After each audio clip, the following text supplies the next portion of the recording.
Welcome back, ladies and gentlemen, to the B-Leaguers podcast, brought to you by the Koyo Store. Head to thekoyostore.com/B-Leaguers and use promo code ALLCAPS B-Leaguers for 5% off your order. A little bit of a mix-up here. I fucked up.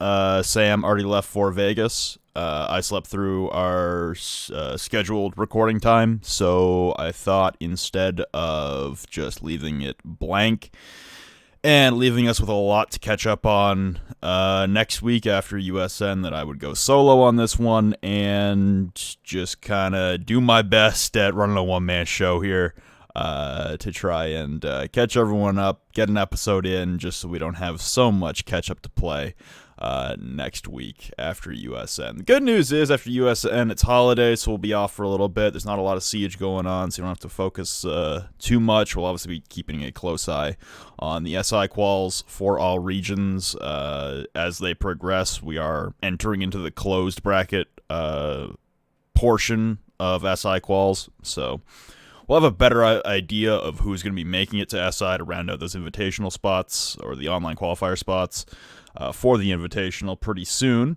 But yeah, let's jump into this. And this is going to be a little weird because it's just going to be me fucking monologuing for literally like 2.5 hours. I will go through all the Q&A on my own, and I don't know, I guess I'll prep USN as well.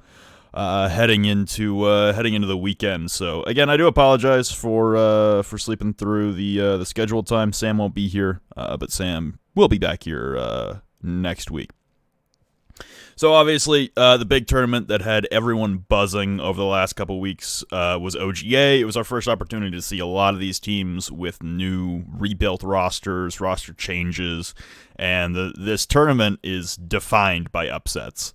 There's a lot of surprise results coming across the board. They start early on, and they don't really end until the very end, really.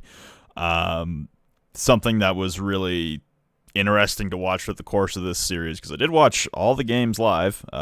May or not have been a little intoxicated while watching some of the games, so you'll have to forgive me, my memory's a little shoddy on some of these, but I did watch them all.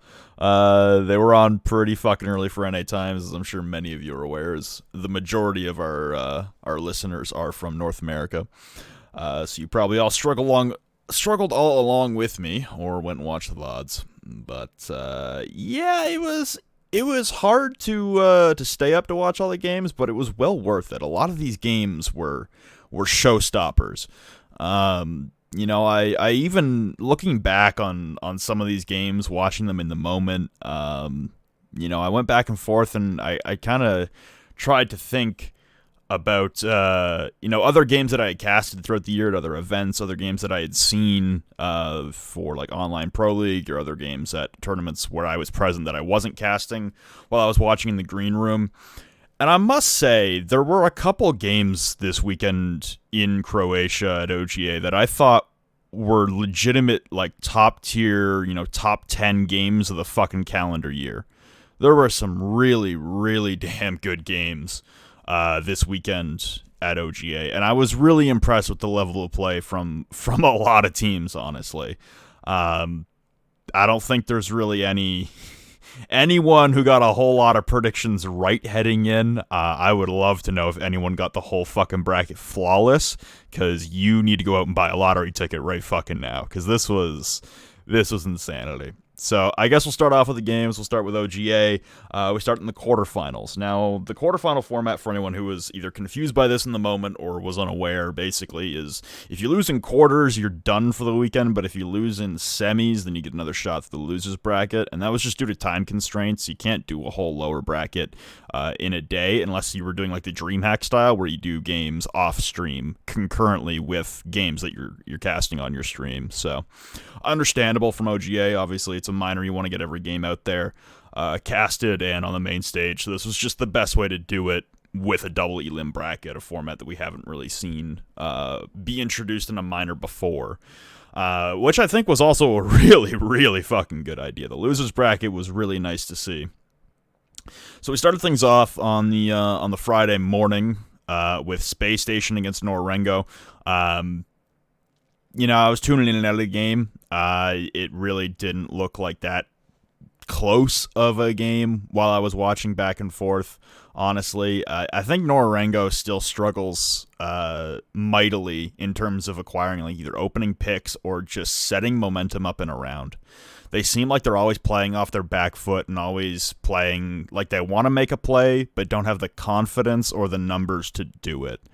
And hopefully Nora can get back on track soon, but this is going on like 6 months in a row now. We've been talking about Nora maybe being able to compete for a spot at majors, but other than that, they're not the contender that they appeared to be in February. Honestly, in Montreal at SI, they looked like they could have won the whole damn thing, and it's been a very, very visible, very tough to watch fall from grace for Norengo ever since Waka's departure. Rosters, again, they keep cycling in people, and no roster changes for this event specifically compared to what we last heard out of them. But again, it looks like they haven't really found the right roster. It looks like they still don't have that same kind of playmaking ability that Waka brought to the table. So unfortunately for Nora, this was an expected result. I think this was the easiest quarterfinal to call out of them all, other than like G2 MIBR before the tournament started. And that's exactly where I'm going next, is G2 MIBR.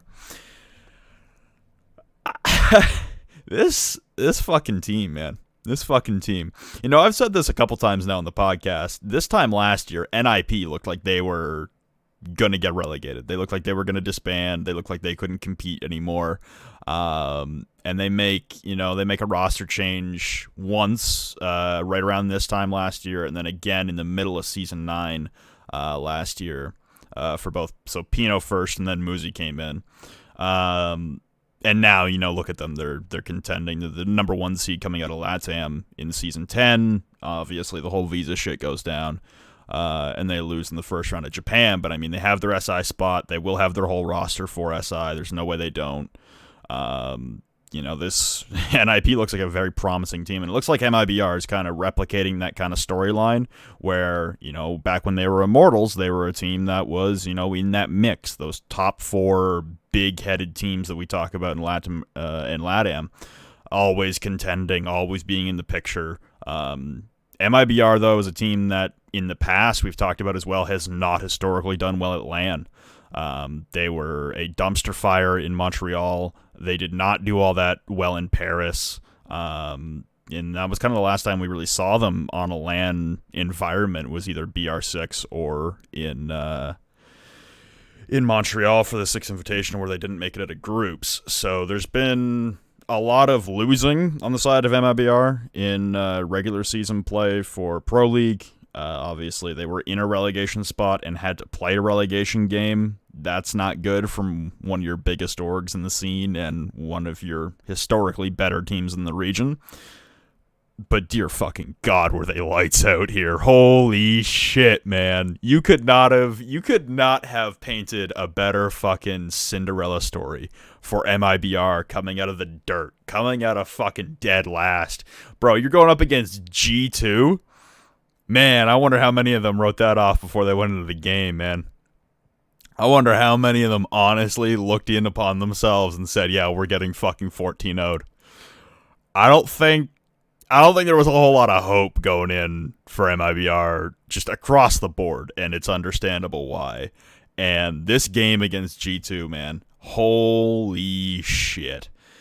It starts out the way you're thinking it's going to go, right? Like, G2 is just fucking dumpstering, and they're doing it in a way that shouldn't be happening, right? You're on Villa, you're MIBR, you're starting on D, you're thinking things are going to start off nice and slow, everything's going to be fine, and my God, G2 was on a burner for for that first half of Villa, and it was kind of lights out from there.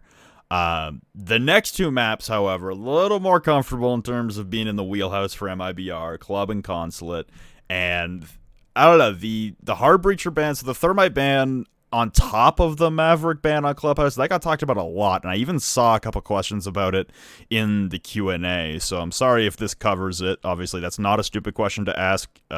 I'm just getting in depth on things. When you are banning 2 hard breachers on club, what happens is a lot of people would expect that to trend towards a defensive side because you only have Hibana at your disposal. However, you can still accomplish a lot of what you want to accomplish with 1 hard breacher on club. Whether it be Thermite or Hibana, you're better off honestly having Hibana as your solo hard breacher because at least you can pop 3 hatches. Even if you're not going to pop all 3, there's been a lot of variation over the years on Clubhouse in terms of attacking the basement specifically. In terms of, which hatches you open, which directionality you're pushing from, whether it be like a kitchen dirt take or, main stairs and you open up Moto and church wall gets open, like the old hat strategy that got brought back recently. Whether you're just doing like a straight on like blue Moto push, that was kind of the stretch for like year 3 for the most part, was blue Moto. You can mix and match a lot, and Hibana really does provide a lot of flexibility. Now, obviously, in this game, not a lot of attacking wins. 1 on the board to be said for MIBR, and they win the game 7-5. But Hibana did leave them with options, and then you've got other operators that usually get banned out on attack that you have at your disposal on attack as well. Jackal comes to mind, Nomad, Lion, things that are oppressive, things that, and obviously Clubhouse, not a roam-heavy map, but just to know, just by turning on a scanner on a Jackal, you don't even have to scan anyone's footprints. You literally just walk around with your scanner on and go, yep, nobody ran up these stairs, nobody ran up these stairs, okay, we're solid. We know they're all downstairs. And then you can start scanning people, right? But that's that ease. It helps accelerate things. You don't have to drone as intensely. You don't have to drone as meticulously and for as long. You can start taking shortcuts and have more time to bait out utility from the defense.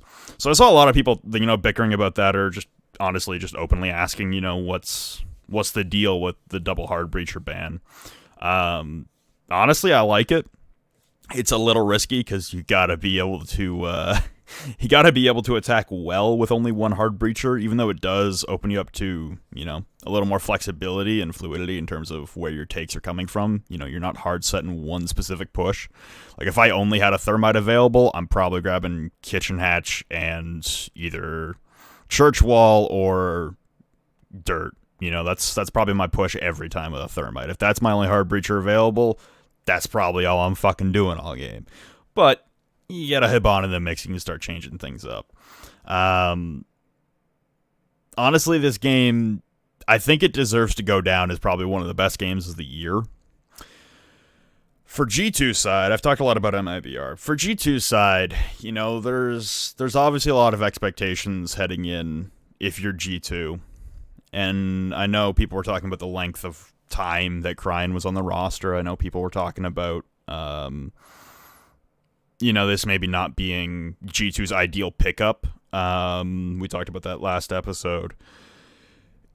All of those things can be true, while MIBR just played fucking above and beyond their weight class.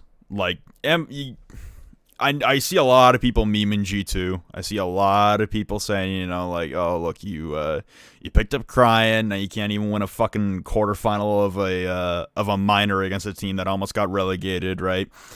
We knew MIBR was good. Like, that's a fact. MIBR has talented players. They just couldn't put it together to save their fucking lives in Pro League. And I don't know, honestly, looking back at those games compared to these ones, I don't know what changed other than they just look tighter. They look much more coordinated. It looks like they've, either increased the amount of time they've been practicing or something clicked in terms of communication, because, a lot of the same players are playing a lot of the same roles. You got a lot of the same kind of, middle ground in terms of pace for them on the attacking side. 2 big difference makers, obviously, for MIBR are Cyber and Navi's. Something that happens with MIBR, and we talked about this, I think me and Michael talked about this on the cast for the Immortals Rogue game back at SI, was if Cyber and Navi's aren't popping, MIBR struggles a lot to achieve some kind of sustainability in a round. They feel off kilter when Cyber and Navis aren't popping around and making plays. If they're not driving the momentum in the round or in the game, then the rest of the team kind of slumps back a little bit and plays super shelled and super, super tight to sight, and they don't really like to stretch out and make plays on their own. They really leave it to Cyber and Navis to kind of be those flashy playmakers, and if those plays aren't happening, then MIBR falls down a steep slope pretty quick. Honestly, I think the difference is Hugzord. The guy fucking dominated all weekend. Like, I haven't seen Hugzord play that well in a very, very long time, let alone, honestly, just ever. I don't think I've ever seen Hugzord play that well before in my life. Granted, I have not watched every one of his games. I'm sure I've missed like 50% of them.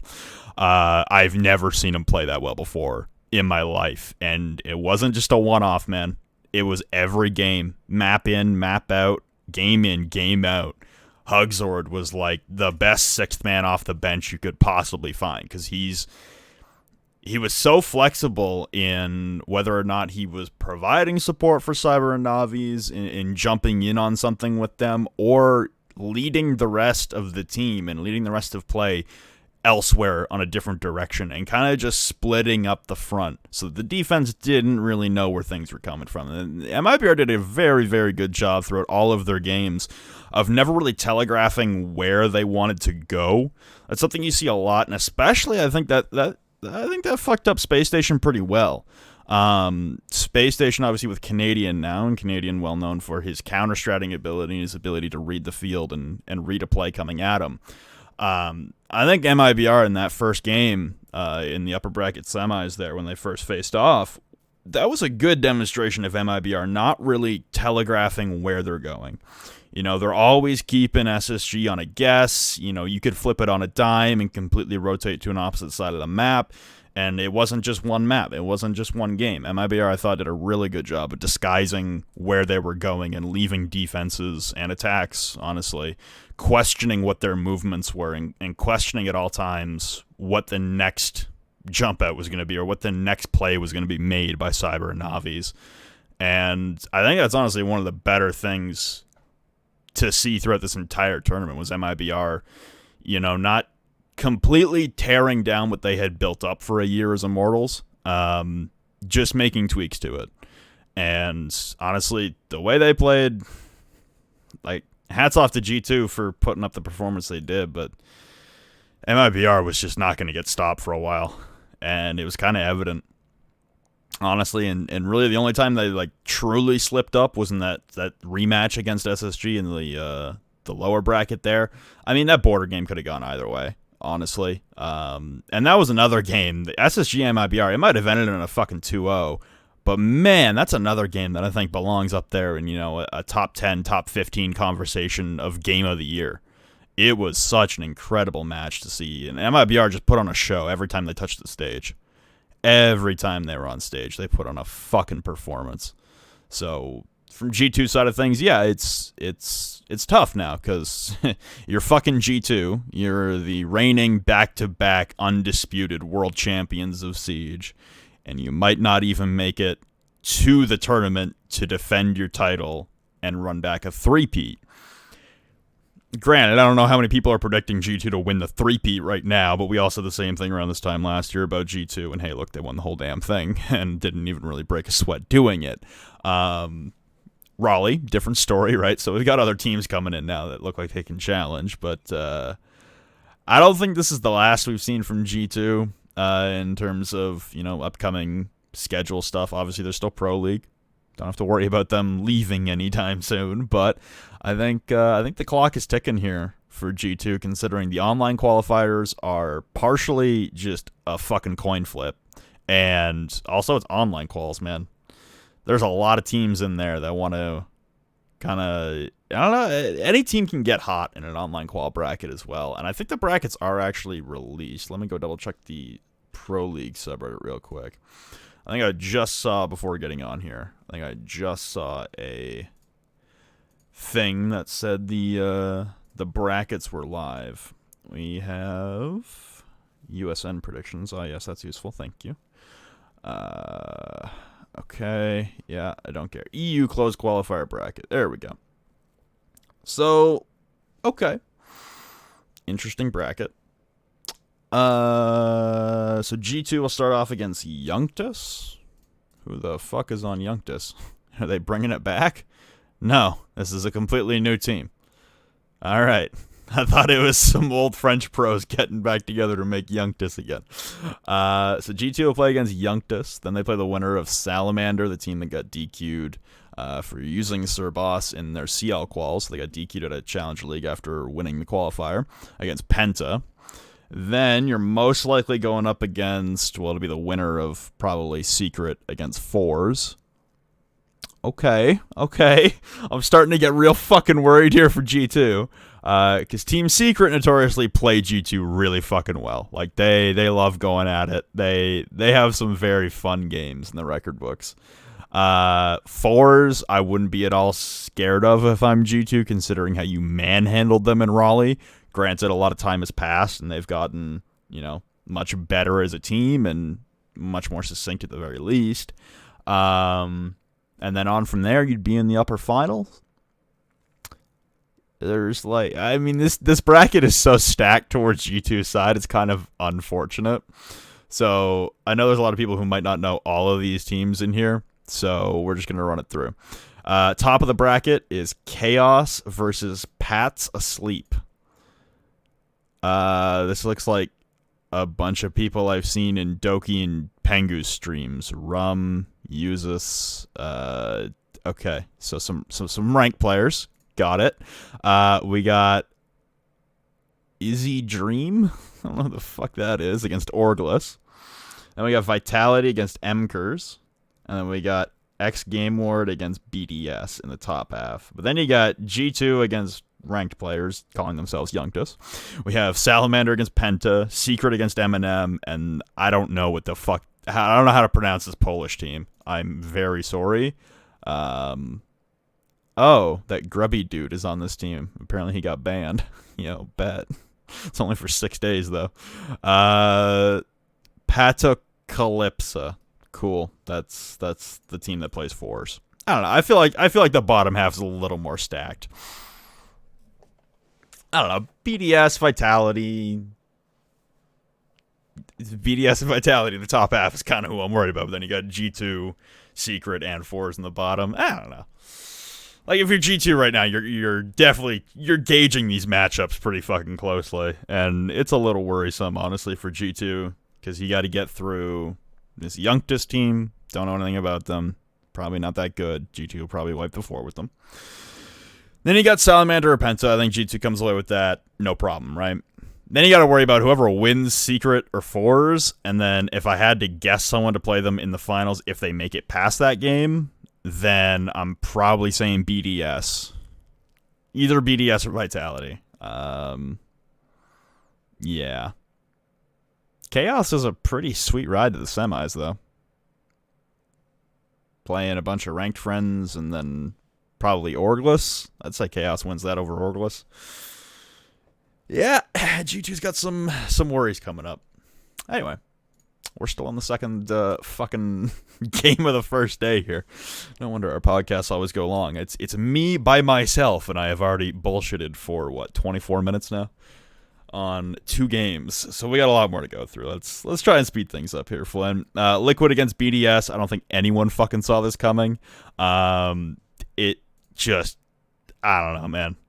I don't fucking know. Like, yes, they were close maps.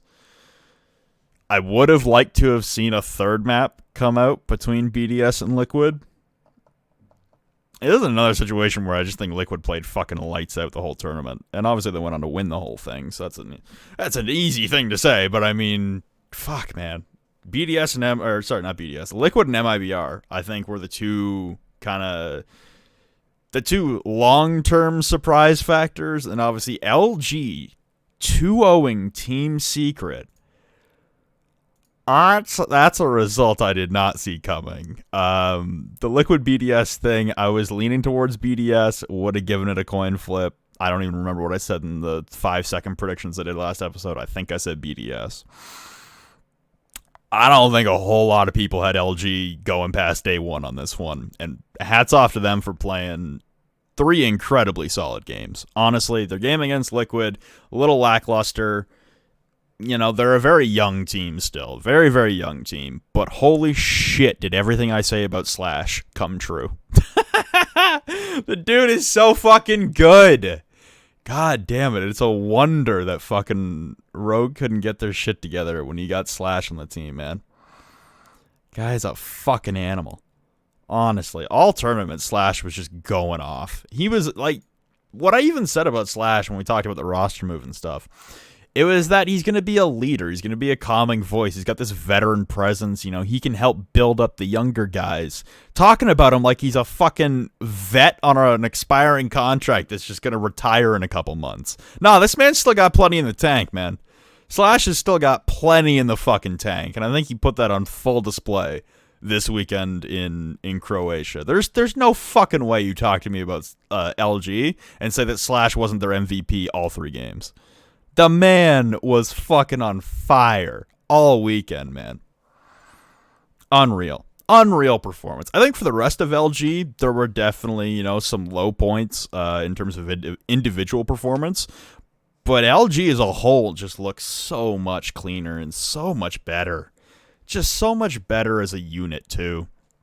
That was the one thing that worried me a lot about LG heading into something like DreamHack Montreal or heading into USN or something like that. LG always looked like a team that made individual plays as 5 people on a team. Now they look more like a team. They look like they're actually playing together and communicating together and working together as a unit. And there's nothing really that beats teamwork in this game. I think G2 put that on full fucking display in their year 2 dominance.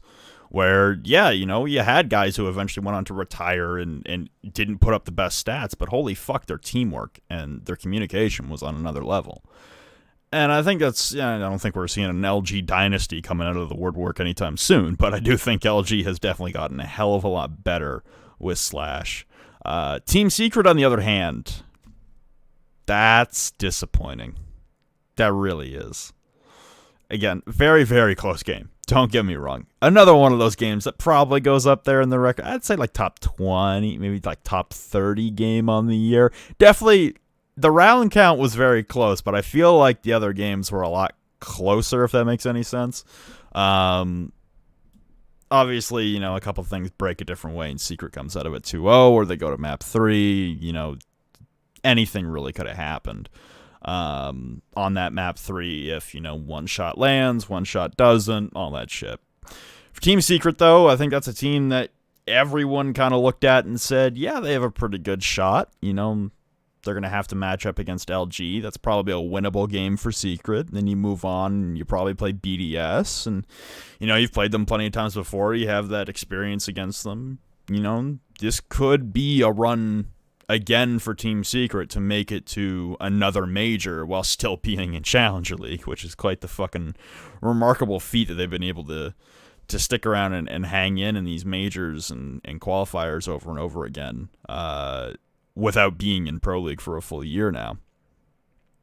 But I think this is a step back for them, honestly. I think this was their tournament to kind of, you know, make a statement and not necessarily come away with the title, not necessarily come away with that SI spot, but at the very least, you know, prove that you can hang with the best of the best, get some confidence going, get back on your bullshit before heading into quals, right? I don't know. This feels like a momentum killer for Secret, and I hope that's not the case. I hope they turn around and start making me look stupid in the quals. Like I said, they're probably going to have to go up against Fours. That's another team you've played plenty of times. You know, granted, the results didn't quite go your way when you played them in CL, but, you know, that's a team that you got the book on, right? And there's plenty of odds out there on them. So hopefully Team Secret can pull through and kind of rebound a little bit here, because heading into yet another season of Challenger League for them, that won't take place for, another 79 years until CL starts back up? Yeah. It's a tough road for them. That being said, we've now talked a little bit about all the teams and the quarterfinal games. We then move on. MIBR against Space Station. Again, same thing I talked about earlier with MIBR, man. Just fucking scalpel precision. Scalpel motherfucking precision on the game in terms of their execution. They looked incredibly good. Hugzord as well. Looking lights out. The Liquid Luminosity game, yeah, we can skip over that one. That one didn't really happen. I don't think I watched much of it either. I don't remember a whole lot. Yeah. So we then go down to the losers bracket for game number 1, which was SSG against Luminosity, an all-NA matchup. And again, LG still look like they're putting the pieces together, but holy fuck, did they put up a much better performance against SSG than I thought they would have, especially after that first map against Liquid. What was the final score on that? 7-1 on Cafe? Yeah. I mean, that's Liquid on Cafe. They're pretty fucking nasty at it. 7-1, however, you don't really want to leave out there. And it just didn't feel like they had like any momentum throughout the whole game, unfortunately. Bank, a different story. Obviously, Slash coming over, Bank was one of Rogue's better maps, one of their more tailored maps. So Slash coming over will have some ideas about how to change things for LG for Bank. I think they're still working on, the finer details of their map pool and how to change things and how Slash is going to employ most of the players in the team. But the game against SSG, fucking lights out again. Just pay-per-view money performance right there. You didn't even have to pay to watch the game. It was free, and it's probably a game you should have had to pay to see. It was fucking great. The last map, yeah, obviously SSG kind of walked, but man, LG, I think they're probably one of the bright spots on this whole tournament, was seeing that Luminosity can actually kind of compete with the best of the best and hang with them, and there's certainly a lot more. There's a lot more in the tank for Slash, and there's a lot more to the future here for Luminosity. Heading into Season 11, I'm kind of... Before this tournament took place, and I'll see how they do this weekend in Vegas at USN.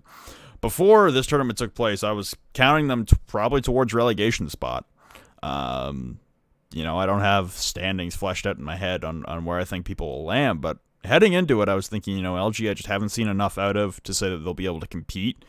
And I hadn't seen an Unleashed Slash like this in a very long time.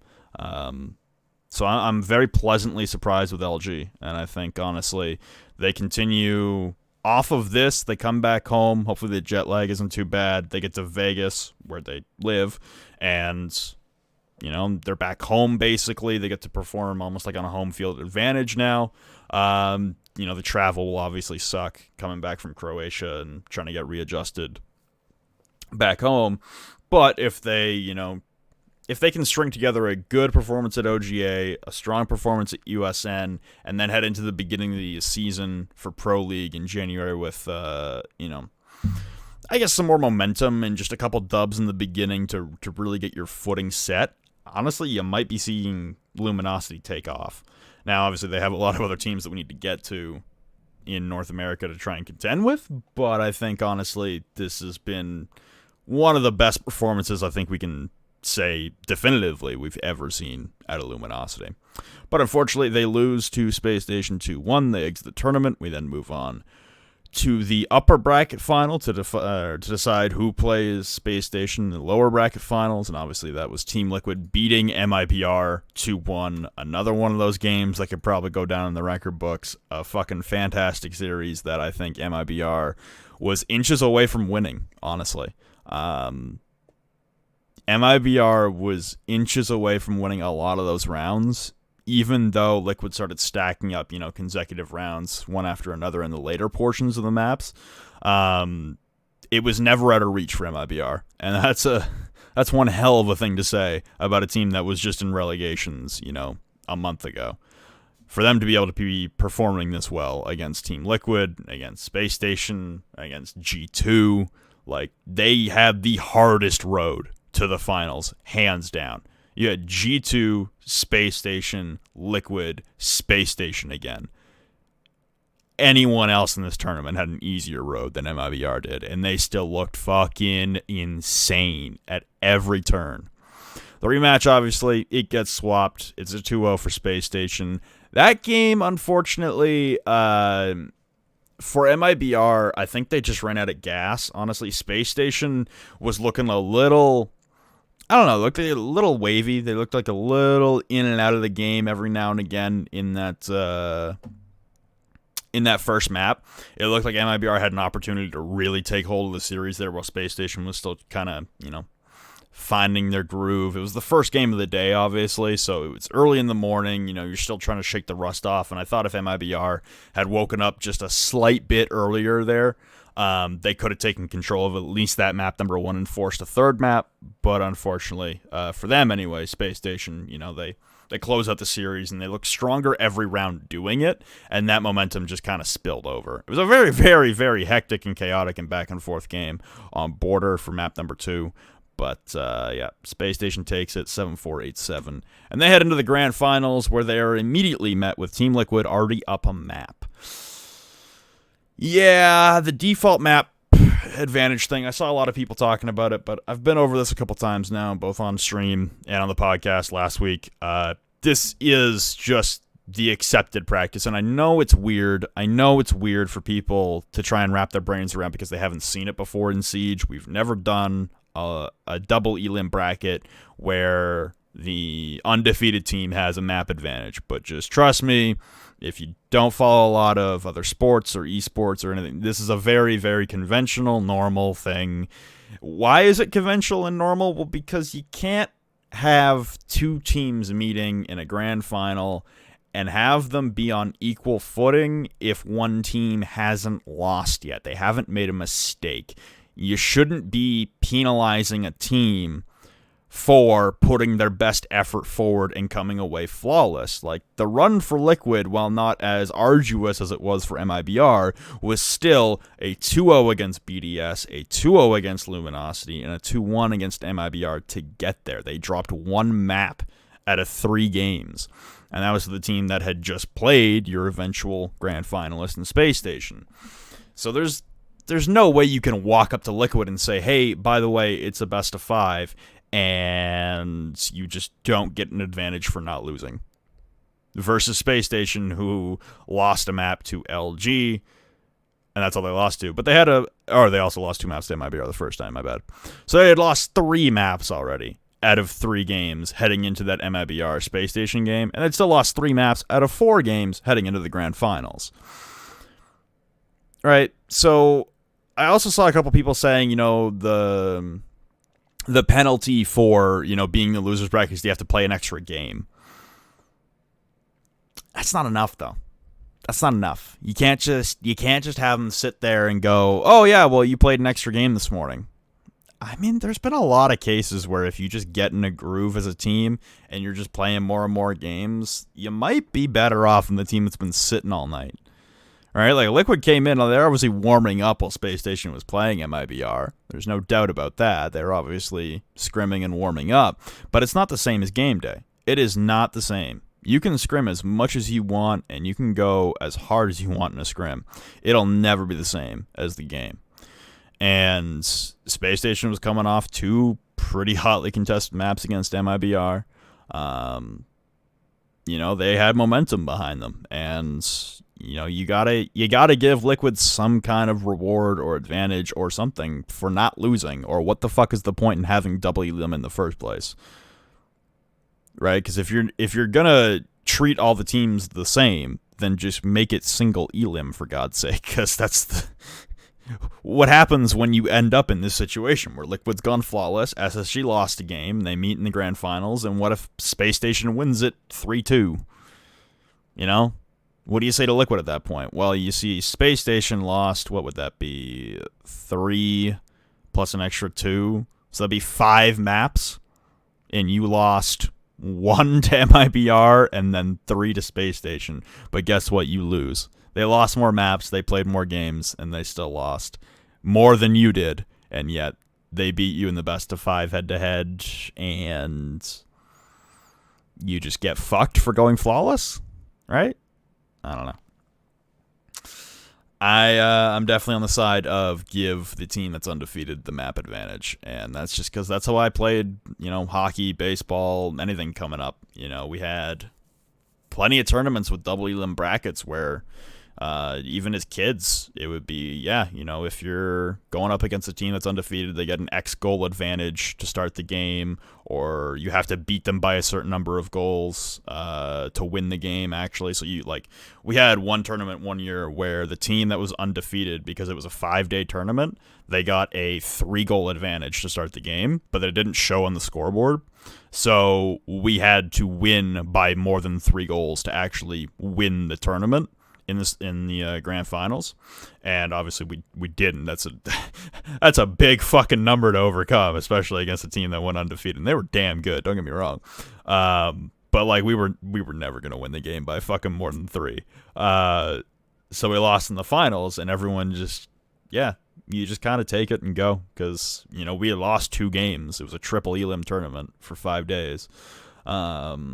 We had already lost 2 games and played 3 more games than them throughout the week. It was insane, right? We were just gassed at that point. So they had the advantage of being rested, and they had the 3-goal advantage in the finals. And that's just the way the tournaments work, because what the fuck is the point in saying we can lose twice and then beat you in the finals, and then you can go flawless and be in the finals, and it doesn't matter. It's all the same at the end of the day.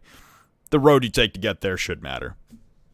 And that's about all I got to say about that whole thing. Obviously, Team Liquid, they come away with a 3-1 victory in the grand finals. They make it to Montreal in February for the 2026 Invitational. The grand finals were really good. I didn't think the grand final game was as good as some of the other ones that had happened prior. I think a lot of the games this weekend were really fucking solid. And I also think part of that is just because I haven't watched a whole lot of Siege from home in a very long time. It was nice to be able to just kind of sit at home and watch an event and, snack out with some pizza on the couch at 3 a.m. and just relax. It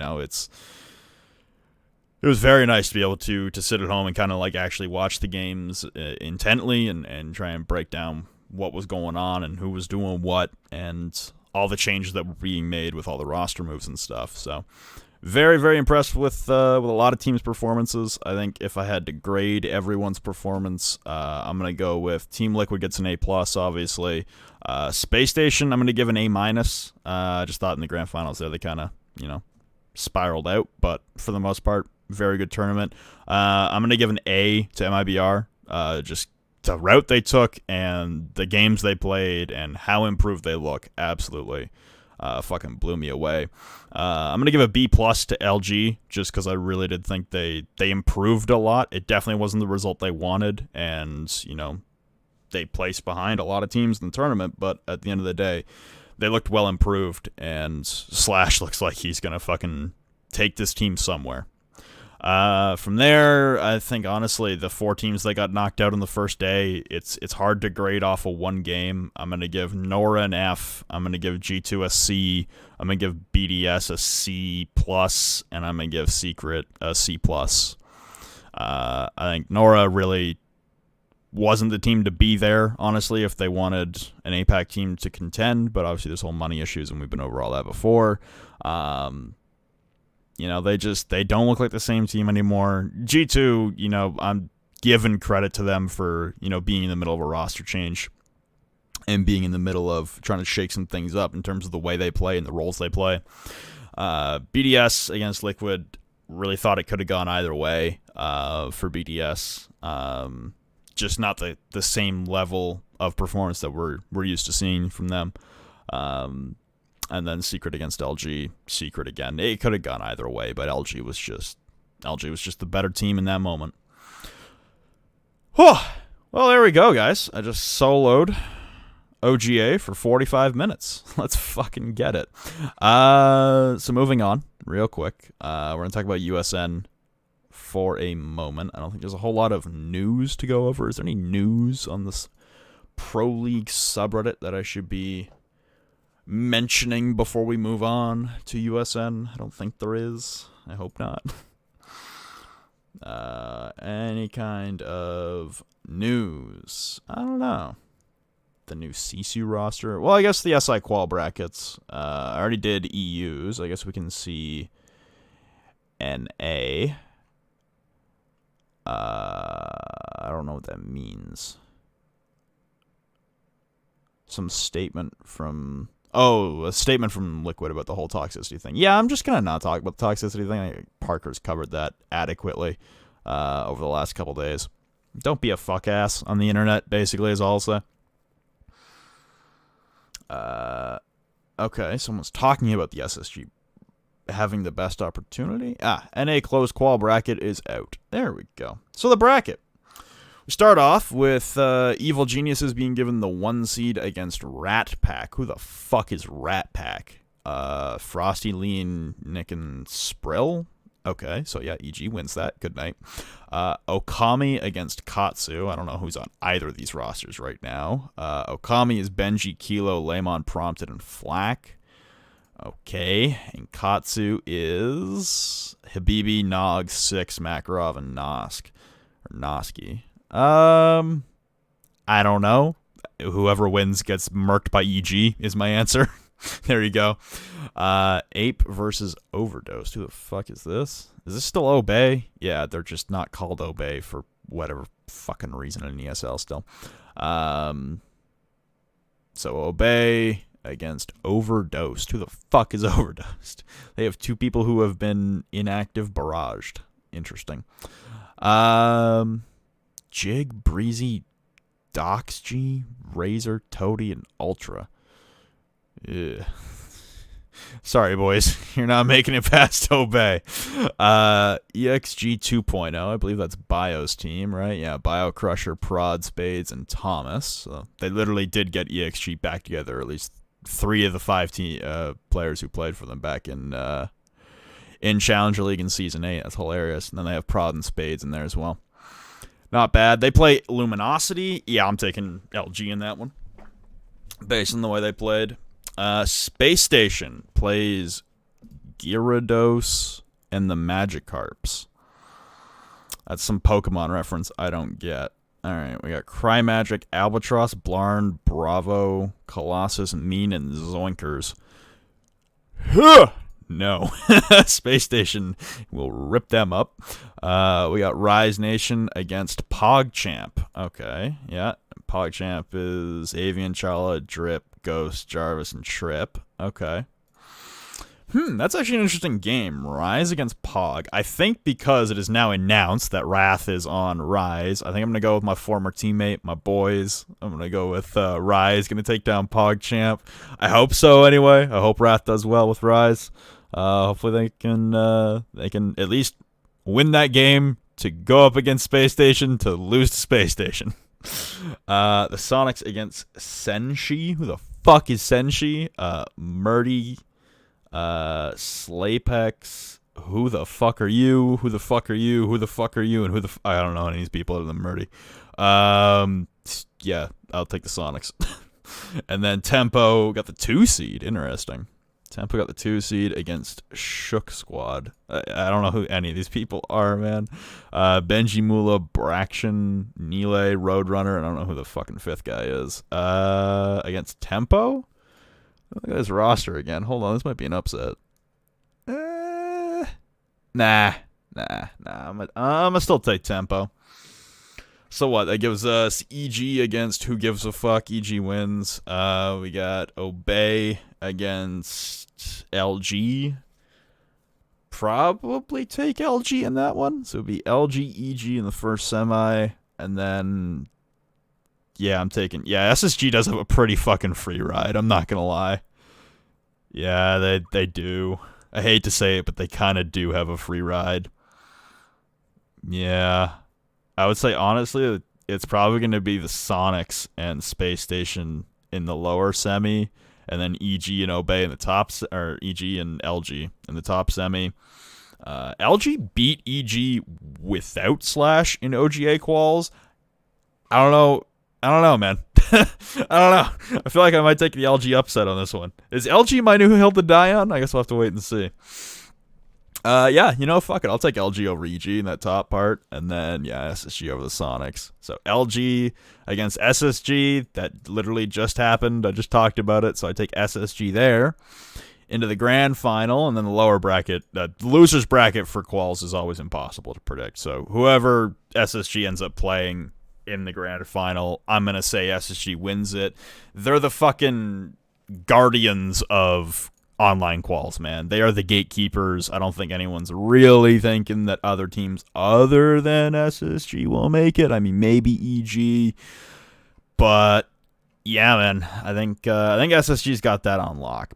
So that's all the news that I saw on the Pro League subreddit. If I did miss anything, I do apologize profusely. But let's move on to USN. I'm just going to prep it for you guys. So if anyone hasn't seen the USN bracket, we have, starting off in the quarterfinals, we have Tempo against the Sonics. We have SSG against Dark Zero. We have Rec against Luminosity. And we have TSM against EG. So it's literally North American Pro League -1 plus a NACL team. So first game, Sonics Tempo. I think I'm going to take the Sonics on that one. SSG Dark Zero is so fucking hard to call. I think I'm going to go Dark Zero. Yeah, so Sonics Dark Zero in the first semi. LG against Reciprocity. That's a really interesting game with how good LG is doing. I think I'm still going to take Rec, though. I think I'm still going to take Rec, and then EG against TSM. Oh, fuck. I think I'd take TSM in that one. Yeah. TSM with Geo, man. It's going to be interesting. USN's going to be a fun event, guys. If you're an NA fan, this event is tailor-made for you. So that would leave in the semifinals the Sonics against Dark Zero. I'm obviously taking Dark Zero in that one. And then Rec against TSM, man. That's another good fucking game. I hope this happens. Rec against TSM. That's a brutal one, honestly. That is just straight up a fucking brutal game to try and call. Rec against TSM? I think I'm gonna go TSM. That's fucking hard to call. I think TSM has fewer changes, and therefore, I don't know, they're just a little more ready to play. I don't know. Like, because, I mean, Rec with Vert and Nyx, man. That's scary good, right? Like, that is scary good. Ugh. I don't know. I think I still take TSM out of it. Very narrowly, but TSM out of it. So that would put Dark Zero and TSM in the grand finals, and I think I'm going to put Dark Zero on top there. I think the roster moves that Dark Zero has made they're too fucking lethal, man. They look like they honestly could be a super team in North America. I mean, there's a lot of teams right now in NA that look like they could be super teams. Dark Zero, Reciprocity, TSM, SSG. I've did my whole diatribe on EG and how I think they're still going to be okay. I just don't think they're going to be as good as other teams. But yeah, those are my predictions for USN. Sam isn't here, so he doesn't get to give any. So I'm the only one who gets yelled at if I'm wrong now. There we go. So we're almost an hour in, and we've covered OGA. We've covered USN. We've covered upcoming news, SI Quals. Let's fucking get into Q&A, boys. Hopefully this is a shorter episode. Hopefully, because it's literally just me talking nonstop. All right, so we start off with A-Steps. 3 questions. Number 1, how much do hired psychologists for teams improve with how they play? Caliber Jacob explained that MIBR recently hired one. Just want to know if that played a part in them doing so well in contrast with boot camping in EU. Sports psychologists, I've always been a massive fan of. I actually interned at a sports psychology firm here in the city for a couple of years in high school, and I actually dated a sports psychologist, well, someone who was studying to be a sports psychologist who is now a sports psychologist in high school. So big respect to sports psychologists and their jobs and what they do. And, you know, that's another thing that I talked about with MIBR is it didn't look like it was game plan. It looked like it was internal. It looked like it was communication and being able to show up in the moment for MIBR. That was the difference maker. You know, it wasn't intricate, groundbreaking, earth-shattering strategy. It was teamwork and communication and just the ability to be in a room and feel confident about yourself while you're performing. And if it is, you know, the sports psychologists doing that, they have been able to recollect themselves and develop more chemistry with each other and be able to speed up calls and work better together as a team, then fuck it. All hats off to the sports psychologist, man. Number 2, what would you change about the spectator system to make a viewing experience more enjoyable? Just about everything. The intel that's displayed obviously is a big thing. Just being able to know who's doing what, when, where, why, how, all that stuff. So just like all the information on the screen that you see, that I would like that to be like universal. Like I can see everyone's shit at the same time. That'd be pretty fucking dope. And it would help explain a lot of things to a lot of viewers who are much newer and don't understand what's going on. Number 3, waffles, French toast, or pancakes. I think I'm gonna have to go French toast on this one, bud. Thanks for your questions, A-Staps. Appreciate it. Moving on. Slammin' Sammy 50, 3 questions of his own. If you had to choose, would you rather only have pie for the rest of your life or cake? I'm gonna go pie. I'm not much of a cake guy. 2, what flavor of ice cream best describes you as a person? Best describes me as a person? Vanilla, I guess. Extremely boring. Number 3, is a hot dog a sandwich? I guess. I don't know. Thanks for your question, Sammy. Just a nice chap. Sorry, that was hard to just. It's a good name, just lack of capitalization. That's kind of where it fucks you there. I've not got a question about the pit. I'm sure you guys will cover it. Why, thank you. I tried to. Just wanted to say both. I hope you. I just wanted to say I hope you both had a good week. Have you done anything good outside of Siege this week? Literally nothing. I haven't left my house. Sam's not here. Please turn Stokes to turn his mic up. Sam's not here. Drink plenty of water. Got a water bottle beside me. It's the SSG water bottle. Horsefly 242. One question. Do you think this is a sign SSG has improved with Canadian? I think without a doubt, yeah. I think there were a lot of proving ground moments for a lot of teams in this tournament who had made roster changes. I've long said it will take time for Canadian to really gel with SSG and help build up the team to the point that he wants it to be at, that the fans want it to be at, the organization wants it to be at. You know, they want to be a top-tier team. They want to win some fucking hardware. And that takes time. You cannot build a championship team overnight. You can build a championship roster, but until it actually touches the field or until it actually gets into a game and until you start seeing problems that you have with inner workings of teammates and stuff, you never really know what it's going to be. So that's something I talk about with Dark Zero as well, is yes, they've built a fucking nasty roster on paper. We have yet to see it in action. I'm very hopeful because a lot of these players that they've picked up as well, they're not new. They've been around for a very, very fucking long time. Sky has been around since day one from Xbox, then to PC, and he's won a chip. He's won a fucking invitational, granted on Xbox, but an invitational nonetheless.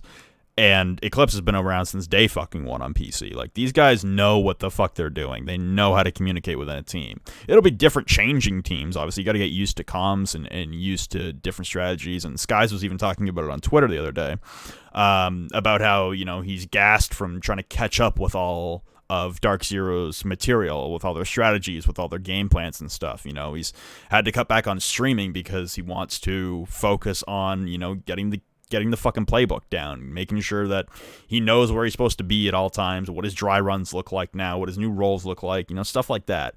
It takes time to build those kind of things up. So I think this is definitely a sign that SSG has improved in general. My real test for them is going to be making it to the 6th Invitational and then going on a run in SI, because this is a team that was obviously built to win a world championship. And until we see really how they do in that kind of environment, in that kind of setting, we're not going to know. Because we haven't seen them at a premier tournament yet. OGA is a minor. DreamHack Montreal was a minor. And Pro League, they didn't make it to the finals in Japan. And USN is a minor, not even a minor. It doesn't do anything. USN is just a thing. It's just a thing that's out there. So I want to see them in a high-pressure situation, and I want to see if the pressure can form diamonds. But I am optimistic for now. Danny Bear, what do you think SSG broke on bank against Liquid? They looked beyond exhausted at the start of the map. I think that's another thing, again, where they had an opportunity early to kind of take over a map with Liquid, you know, starting cold. But on bank, I think for Space Station, it really was just a fact of, holy fuck, we've played like 5 maps in a row now. This is starting to get to us. I can speak from experience, you know, going 5-6 maps in a row at 100% in like a scrim situation, or whether you're like in a qual situation, man, it drains you. Like it fucking, it's different to watch it happening versus actually being in the moment. I know it's a very obvious thing to say, but I would always have friends who would either like watch CL games or watch my CL games or watch the qualifiers, and then afterwards they would message me and be like, "Hey, do you want to play ranked?" And I literally would just ignore them and go straight the fuck to bed, just because it's that taxing on your body. It's that exhausting to go 100% always for that many maps in a row too. If we ever had a night where we scrimmed like 4, 5, 6 maps in a row, holy shit, I'm going right the fuck. Like I could have woken up a minute before the scrim or warm up started, before a game or right before that scrim started, and I'll go right the fuck back to sleep, because that shit, like, it wears you down. So I'm not at all surprised that SSG started to look a little worse for wear by the end there in the grand final against Liquid, just because honestly that's a lot. It's a lot to go for in one day. Colby OG, what's the biggest change in the game, i.e. operator balancing or patch, you guys are most excited about? What am I most excited about in terms of the balancing changes or like patch notes? Probably penetration. Bullet pen will be really nice. I don't know what else is there in terms of like big balancing changes. Like some weapons got some tweaks, but really there hasn't been a whole lot of changes to a lot of the stuff I use anyway. Yeah, I don't know. I think just bullet penetration, just finally being able to shoot people through their fucking arms will be really nice. Noah DG465. The event's location of Croatia was really cool and unique. Do you guys think this will lead to more adventurous locations for events? I hope so. I hope so. Kind of, we kind of got into a rhythm there this year in 2019 with, everything's at the same spot. So like for Japan and for Valencia and for Montreal and for like a lot of the events that we've done this year, it's very nice to be able to be close to the venue from the hotel. Obviously, that's a nice thing.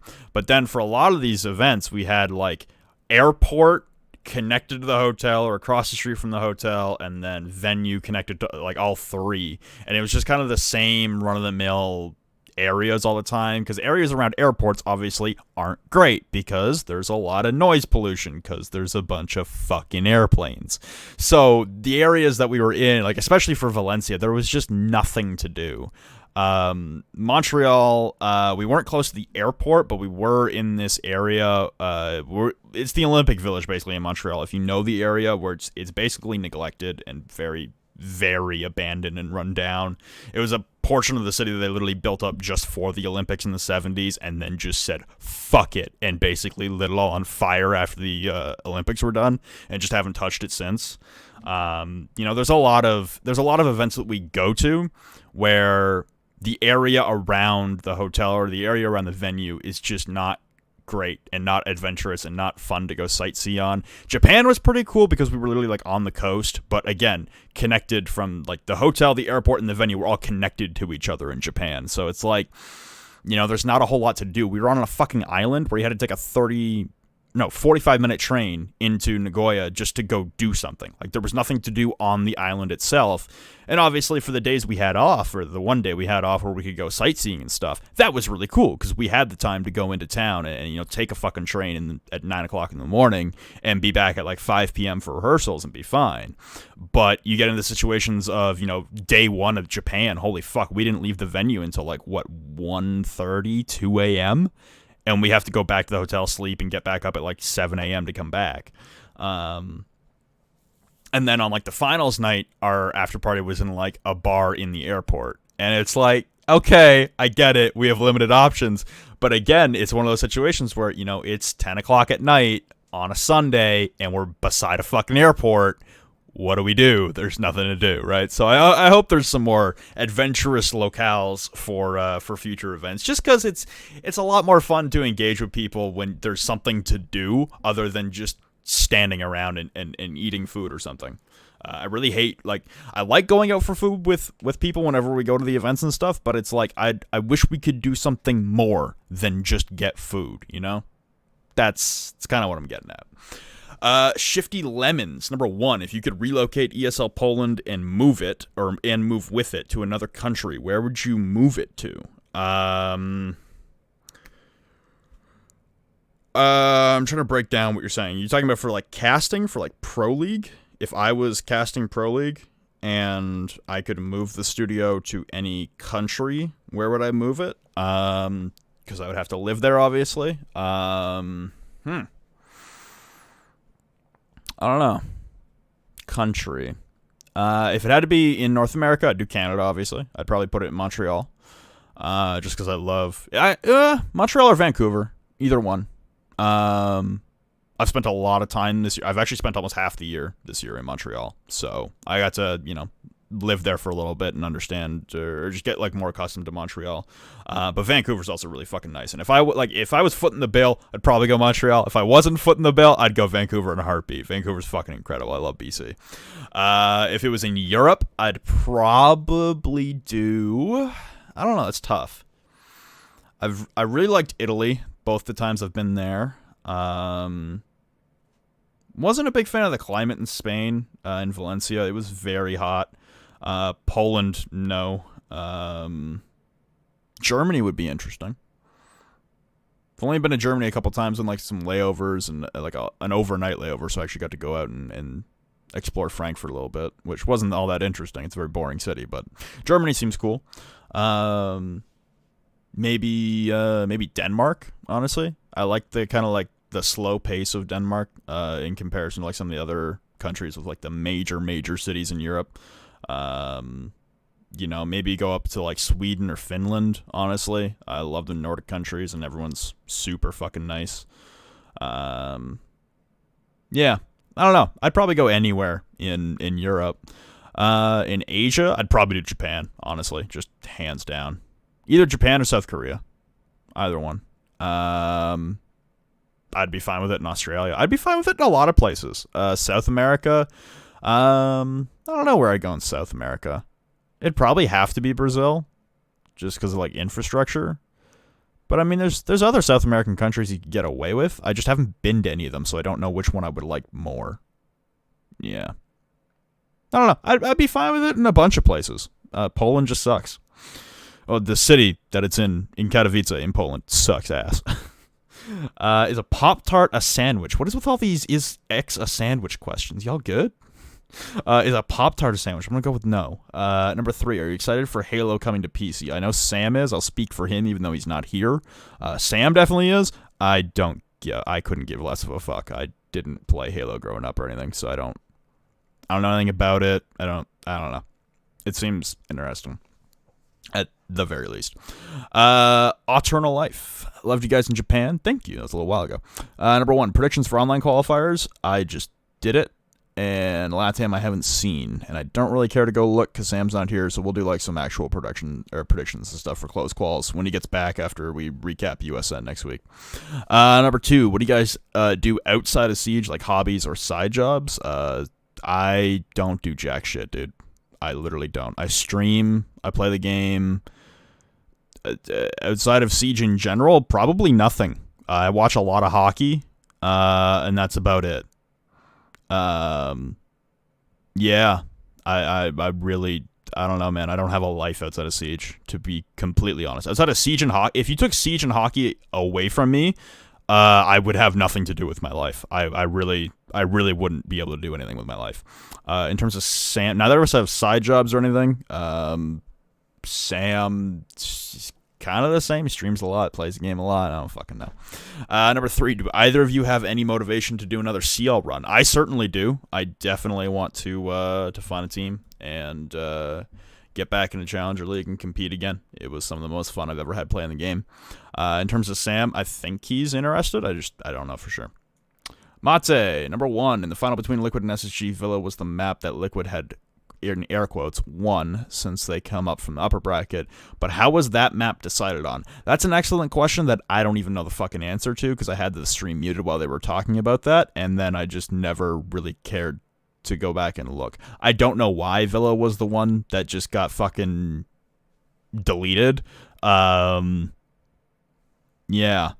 I wish I actually had an answer on that one. I'm sure someone will comment later and correct us, because I'm sure it was talked about on the broadcast. I just had it muted. Number 2, USN prediction. Already went over it. Number 3, what did you think about the production quality / casting / matches during OGA? I couldn't watch the games on any higher resolution than 360p on my iPad. There are also quite long delays as well as game crashes. Somebody even said that some matches were played using online mode, even though it was a LAN. Okay, a lot to unpack there. Number 1, what I think about the production quality. Thought it was pretty solid. I liked the little studio they did for the analyst desk with them just like sitting on these little beanbag chairs. That was cool. Casting, did not listen to any of it. I had it all muted. That's not an offense, or that's not a shot at any of the casters. I know a couple of them pretty closely. I don't watch games with sound on. I was like playing chill on the PS4 while watching the games, or just chilling out listening to music. I rarely watch games with audio on anymore. Okay, matches, awesome. Went over that. The 360p on mobile thing, heard about that. Didn't have to deal with that because I was on my laptop. So I empathize while I cannot sympathize, or sympathize while I cannot empathize, whichever fucking way it works. Quite long delays, that just happens. Game crashes, it just fucking happens. And even said that the matches were played using the online mode, even though it was a LAN. Yes, the first game was played online instead of on LAN. Because there was some network issue going on in the studio. That's why the stream was also delayed for like 2.5 hours to start on Friday morning. Just because, yeah, it was, there was some network fuckery going on at the studio. So, sucks, but hey, such it goes.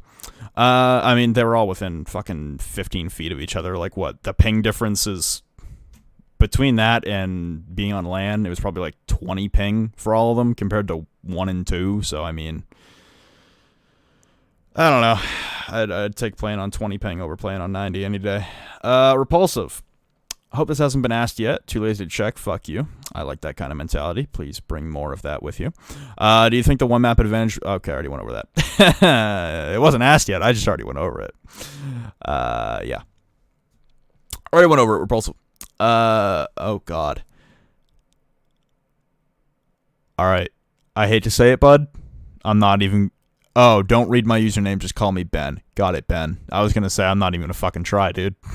I was just wondering, do you think G2 should receive the invite if they don't win the online qualifier? Also, what do you think of the Glads and Jackal changes? So should G2 receive the invite if they don't win the online qualifier? Yeah. Yeah, let's just be fucking honest. They're the reigning, defending, undisputed, back-to-back world champions. You can't not have them at the event. I'm sorry, like... It's not even about money at that point. It's literally just about the fact that they are the best team in Siege in history. You got to have them there. I don't know. There's no other way around it. They're defending the title. You can't have a tournament where someone isn't there to defend the title, like when you have this many teams going. I don't know. Yes, it should be earned. I agree with that stance that a lot of people are taking. It's like, oh, they're just going to get it for free, so why the fuck should they try anything else? It's like, I get your gripe, but they've already earned it. That's what I think a lot of us are trying to convey with this, is they have already earned it by winning it fucking twice, right? If it was a team that hadn't won it before, like let's say TSM hadn't qualified through DreamHack Montreal, and TSM misses out through online quals.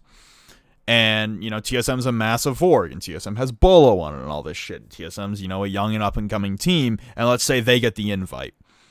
I could see a lot more of the side of the people hating on it because they hadn't earned it versus G2. G2 has definitely fucking earned it. I don't think that's an argument you can really have, that they haven't earned it. They won the damn thing back-to-back.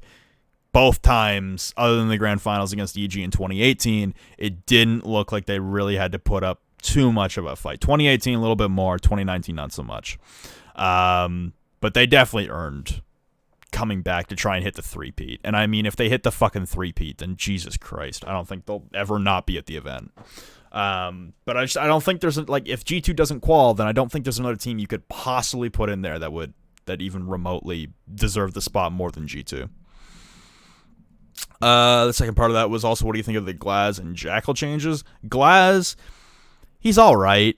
I mean, the fire rate is good. Don't get me wrong. But it's still one of those situations where no matter how you break it down for me for Glaz, he's still out of meta, and that makes him pretty fucking useless. Now, I'm not saying the meta can't go back to what it was, or at least a combination of what it currently is and what it used to be, but smokes are a utility that are completely forgotten about these days. Smokes hold no bearing on the game because as an attacker, you just can't see through them anymore. Like, Glaz could, but Glaz was absolute dog shit for a very long time, as he should have been, because he was a little too dumb to start with. But this rework has given Glaz an opportunity to kind of push his way back into the meta. My problem is that what happened with Mira when operator bans came out is that teams had to learn how to play the game an entirely different way. And now, even when you see Mira unbanned on maps, she doesn't get played as much as she used to when there were no operator bans, because teams have adapted. Teams have learned how to play the game a different way, in a new meta, with new operators, with new cohesion. So trying to force an old hat strat like that back in, I'm sure it'll be situationally viable. I'm sure it'll have some kind of effect. I don't think it'll be the crazy dominant Glaz it used to be, and I think that's for the betterment of all of our enjoyments as viewers, casters, players, anything.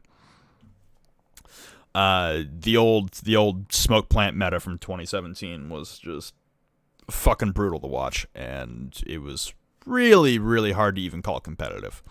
So I think there's a lot of people overhyping Glaz, saying, Glaz is going to come back and it's going to be smoke meta and smoke plants and all this shit. It's like, I really believe that he's going to be one of those situational picks that gets, maybe in so let's just say for the quarterfinals of USN, you got 8 teams, you got 4 games, they're all best of 3s.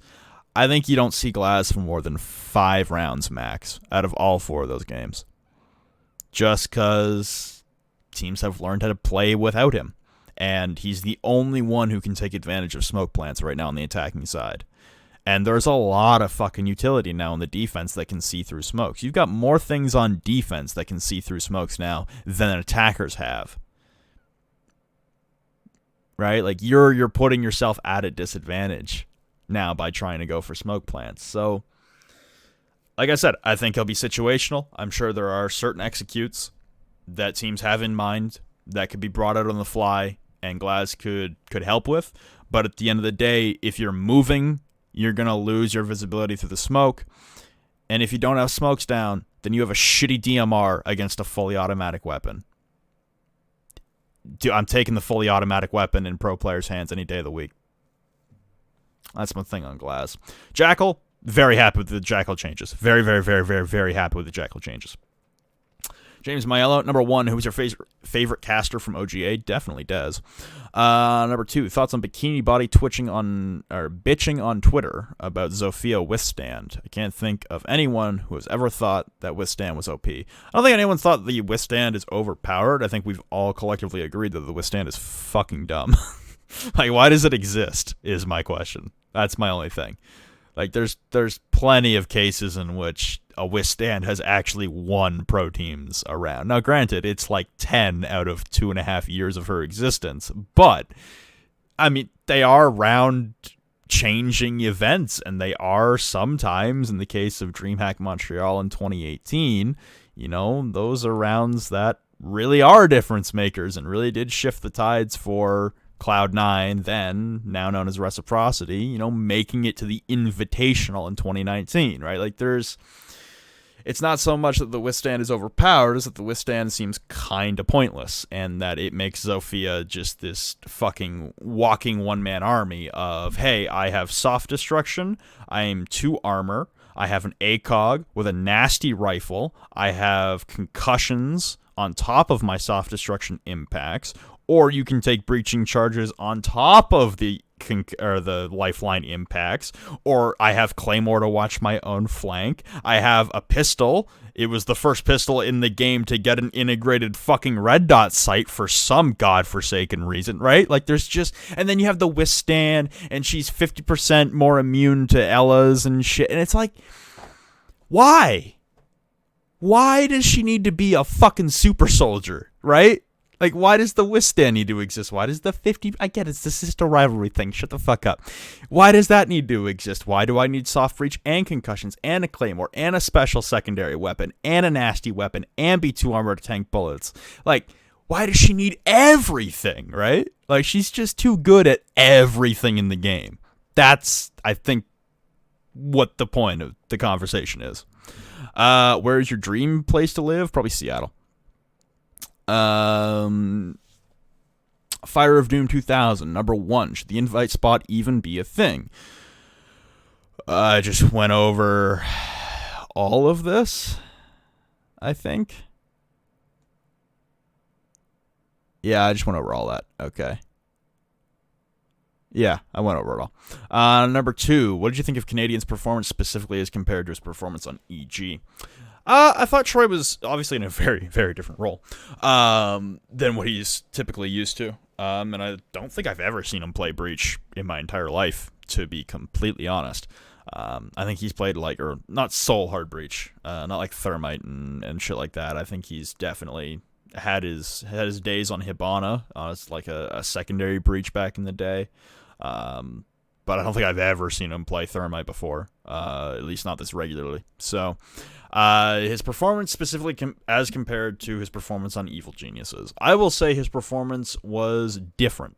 And I don't want to say that it was better or worse, because he's still leading a lot of shots. He's still leading a lot of calls for the team. He's the presence that drives the most momentum behind Space Station right now, in terms of comms, in terms of leadership, in terms of teamwork. So I think it's very hard to contrast and compare performances between, on EG, where he's more of a flex, versus SSG, where he's more hard breach. He's still IGLing, and I still think he does a wonderful job of doing it. I think fluidity, though, and flexibility is something that SSG has struggled with for a while, where in the past, they had gotten very repetitive. They would run the same strat on the same site always. Now I think Troy has gotten them to a point where they feel comfortable taking shots in the dark, just taking a shot for the sake of, we're just going to chance this. And if it doesn't work, it doesn't fucking work. But we can't keep doing the same thing over and over again and get bogged down by it. So I think he's brought some levity to Space Station. I think he's brought some creativity as well, and some freedom, and also just a lot of passion. Obviously, you could see Lycan lighting up every time Troy was getting on his bullshit, right? And you could see SSG kind of feed off that momentum a little bit and play with it. You could see Bosco getting into it with Troy as well, them going back and forth, right? I think he's helped uplift the spirits of a team that has been perennially now listed as a contender and fallen short of their expectations, barring the Sixth Invitational in 2019. So I think it's hard to compare, considering roles were so different, but I think the team is more receptive to Troy than EG was near the end there. And I think, honestly, his performance was pretty fucking spot on for what he needed to be. I thought he did really well. Number 3, where does G2 go from here? And at this point, do we stop recognizing G2 as the best team in its current state? Historically, I'd agree they were the best team to ever play Siege. Yeah, I think right now G2 is definitely not on top. In the moment, if we were doing power rankings, G2 is certainly not the best team at the moment. Like you said, though, they are definitely the best team of all time. Where do they go from here? Just keep putting things together, man. Just putting things together. Like, it's not an overnight thing, and I wish people would stop getting so fucking hair-triggered on this shit. It is not an overnight thing. You cannot build a team or make a change to a team and expect it to work out right as rain overnight.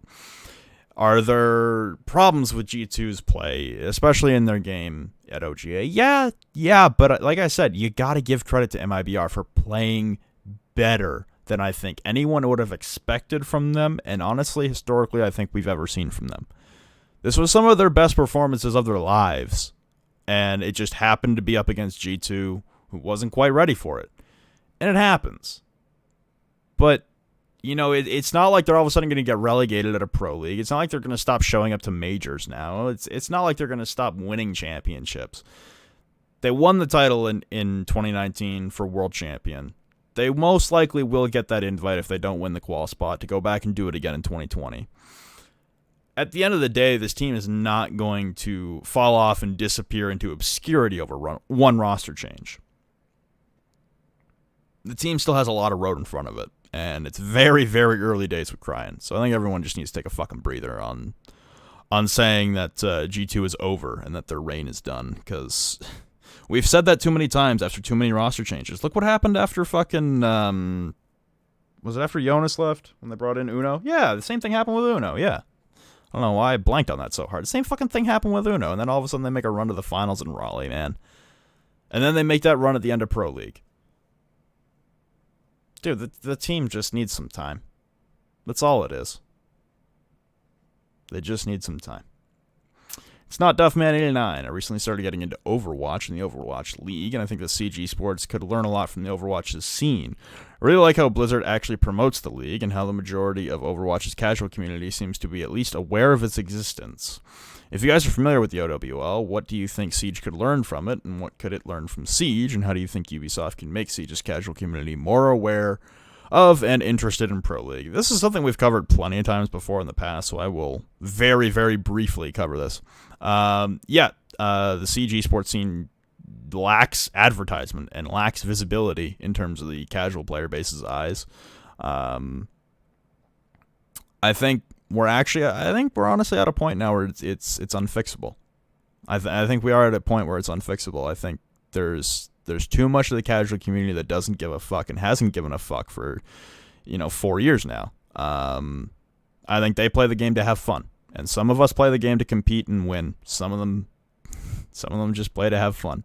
And at the end of the day, it's not my fucking job, responsibility, or even ability to tell someone how to play a video game. It's a fucking video game. If you want to play it to have fun, it's what it's intended for, right?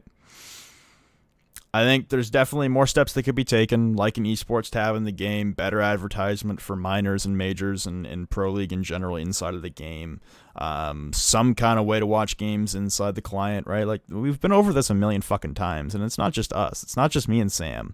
Everyone in the esports community has been over this 1,000 fucking times at nauseum. We've all said what we think. We've all said our fucking piece on this. It's up to Ubisoft to listen and respond now, because we've said it. We've said it a million times. I don't know how many times I've gone over that same fucking sentence of recommendations. Do it or don't. We're kind of at that point now, because I think we've lost the majority of the casual community. I don't think they'll ever give a fuck about Pro League or CG sports in general. I think there are too many people out there who have fallen in love with content creators. And again, this is not a jab at content creators or a jab at the casual fans. If you want to play a game the way you want to play a game, then play the fucking game the way you want to play it, man. I ain't here to tell you how to enjoy your life. I'm just saying right now, from a business standpoint, I think Ubisoft has missed the mark on capturing a lot of the casual community in terms of captivating them and advertising towards them and getting eyes on Pro League. And there are a lot of content creators out there who have just fun with the game, and that's not a bad thing.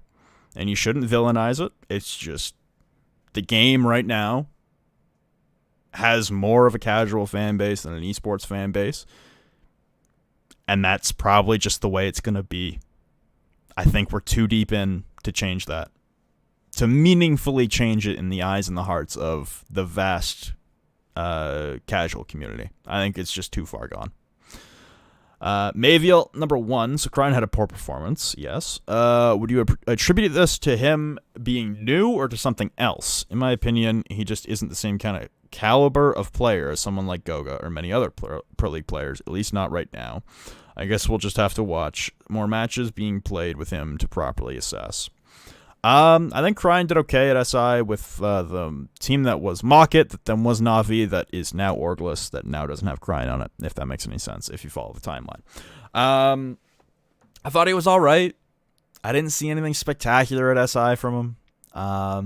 I didn't watch any of their games in Challenger League this season to see, how he was doing. But, at the end of the day, this is the move they've made, right? So you got to make it work. You got it. And, yeah, Krein had a poor performance. But I think it is because he's new. I think it's because he's new and he's not used to the kind of, the pace and the speed.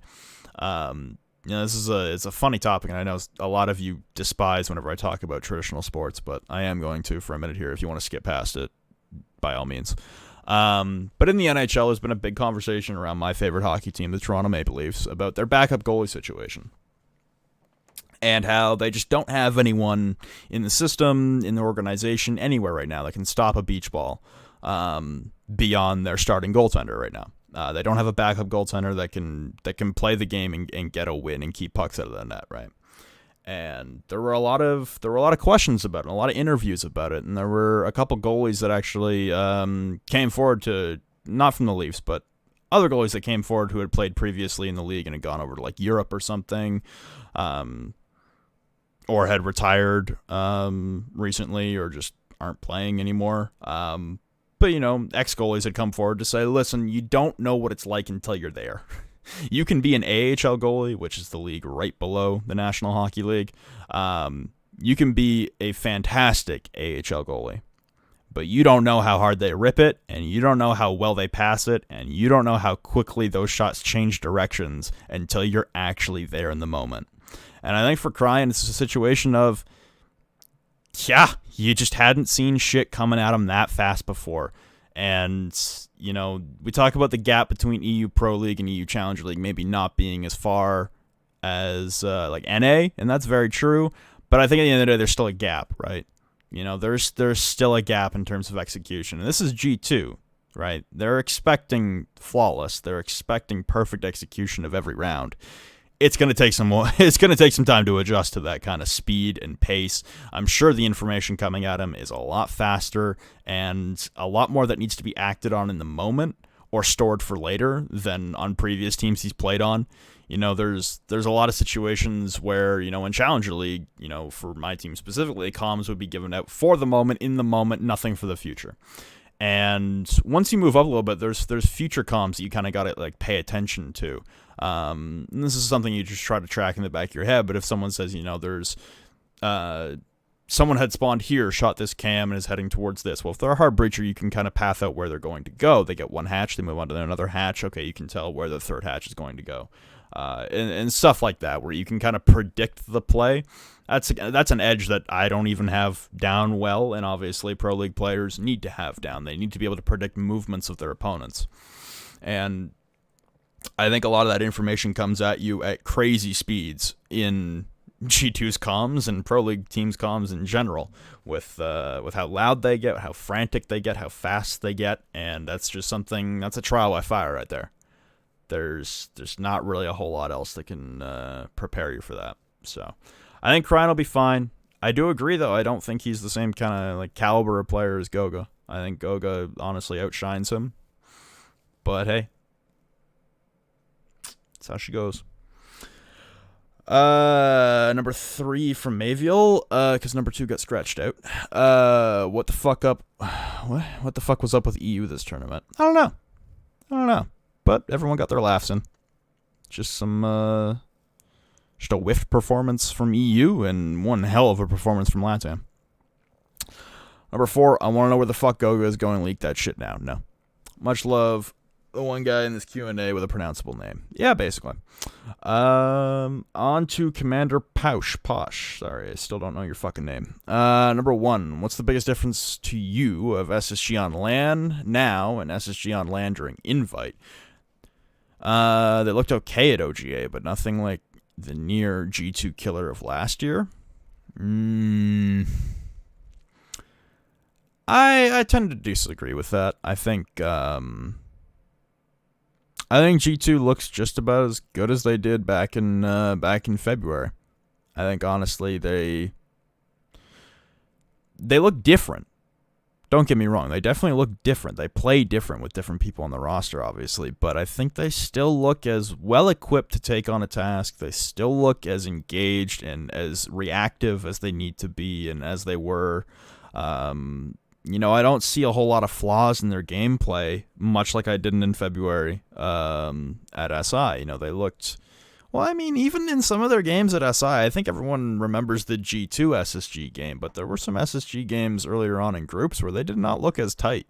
They did not look as good. So the biggest difference to me is just the ability to flip on a dime, like I talked about with Troy, the ability to shot call and swap things up, just to be able to constantly keep your opponent guessing. That's something that SSG really struggled with in the past and didn't really employ all that often. So I think Troy's been a big help with that.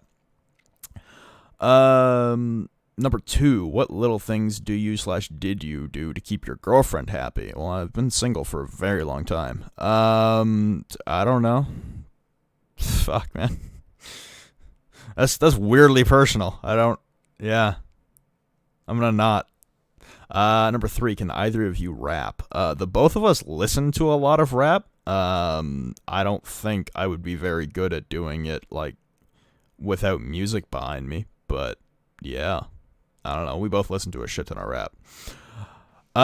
Drew Spark, first time listening last week, really enjoyed it and looking forward to this next one. I wanted to hear your opinion on assists as a statistic and what you would like to see developed for an in-game scoreboard / statistics. And he goes on to talk about stuff. So let me actually read this. Hold on. In my opinion, assists are a weak statistic. They don't indicate how much you actually assist to the death of an opponent and favors particular ops due to their kit rather than their involvement in gunfights, etc.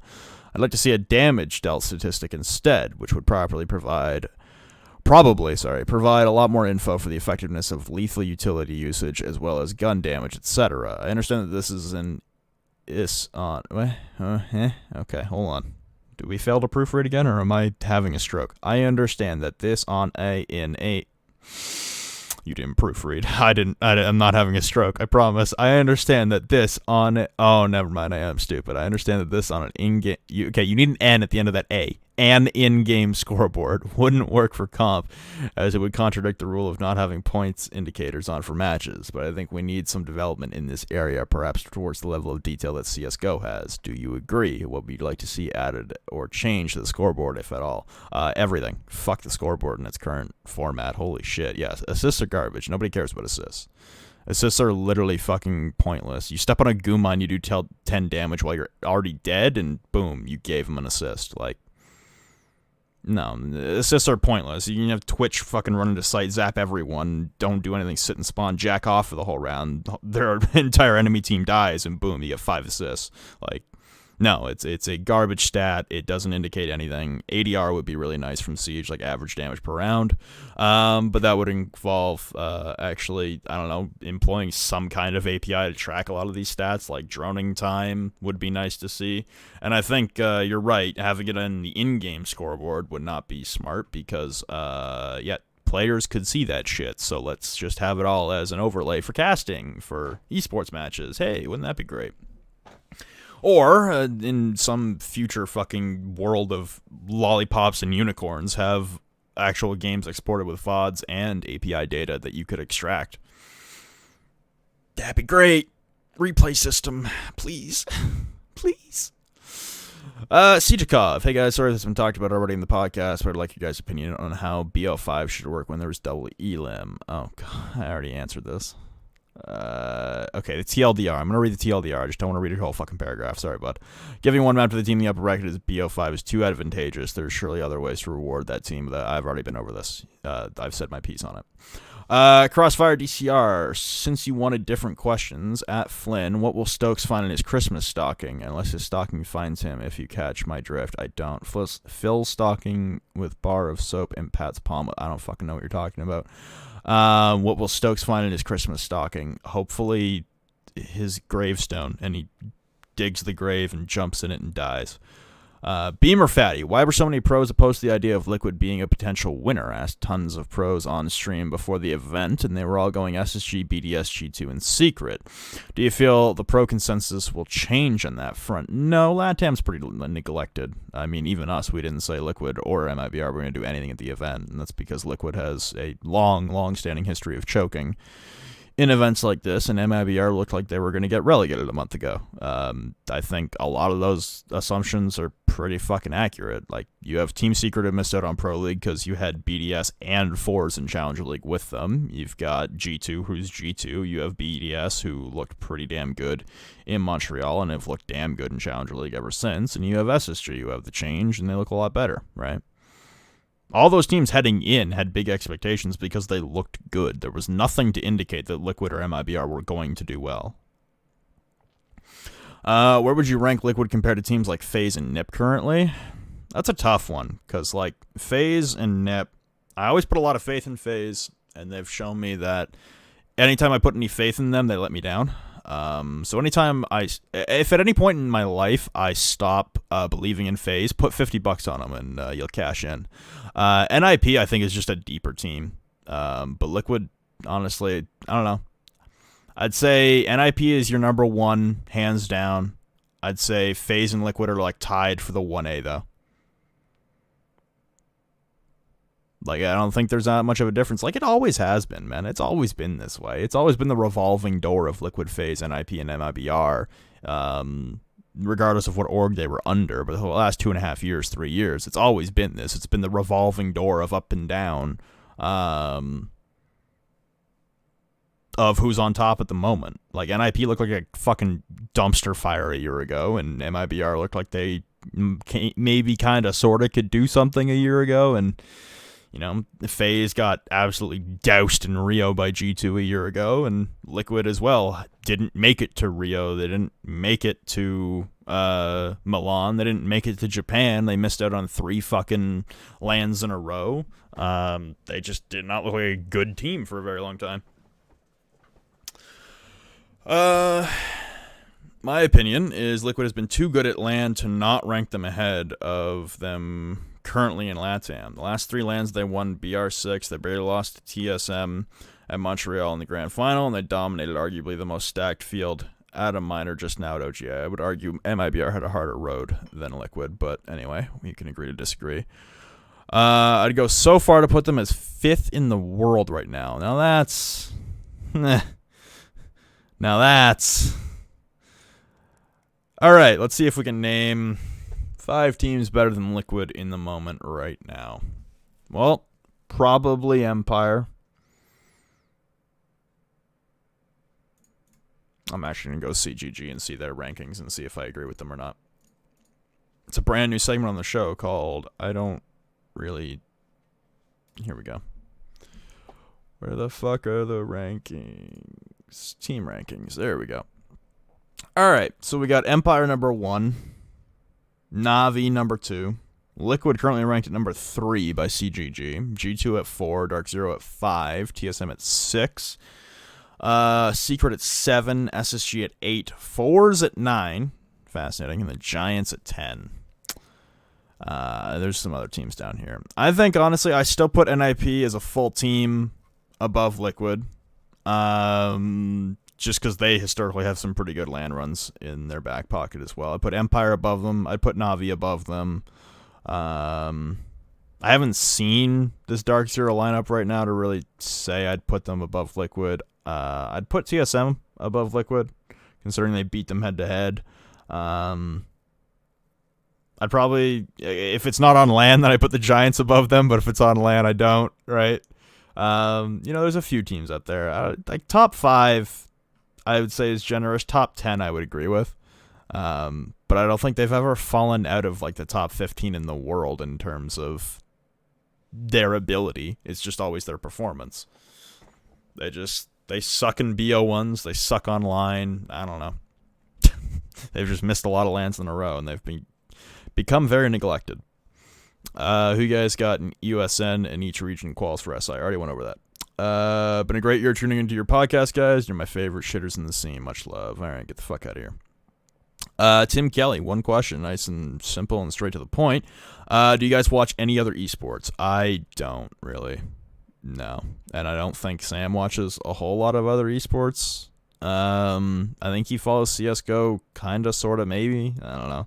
Like, I'll watch a CSGO game if it's on, if it's like a big event, but like I don't follow it. Just MTX. Hi, I'm one of the fuckheads giving you money on Patreon, so be kind first and foremost. Go fuck yourself, idiot. Number 1, if G2 do make the Invitational, do you think they might implode like Rogue or EG even? I don't know about that one, Chief. Everyone loves to fucking predict the downfall of G2, and then all of a sudden they go on a fucking heater and make you look like an idiot. So, I don't know about that one. Number 2, since MABR relearned how to use a mouse and keyboard, do you guys think they're going to be a real contender for a LAN spot in Season 11, as well as having a realistic shot at winning online quals for LATAM? Online quals, I'm going to go with yes. LAN spot in Season 11, that's really up to Nip and FaZe and Liquid, if they want to give it to them. Number 3, not Siege related, but I'm just going to throw it into the mix anyway. Flynn, if you were given the opportunity to quit Siege casting and move over to professional hockey casting, would you do it? Probably, yeah. In a heartbeat. That's it for me. Lots of love, Germany. See you next week, whenever the fuck Flynn feels like doing something other than jerking off in a corner. Hey, I don't jerk off in corners. I'm not going to tell you where I jerk off, but I'm not going to tell you that I jerk off in corners, because it's just not true. Mr. Orange 20, what's the hardest you've choked in a game? I don't know. I choke all the time in games. I don't have one specific moment in my mind. I have like 500. Big yikes. Number 1, how much will Goyo be used in pro play? A lot. Number 2, burgers or hot dogs? Neither. Number 3, M762 or the Type 89? I'd probably go M762. Crimson Arrow 17, what is your opinion on the platform esports are played on? Should PC always be favored if it's an option? Yeah.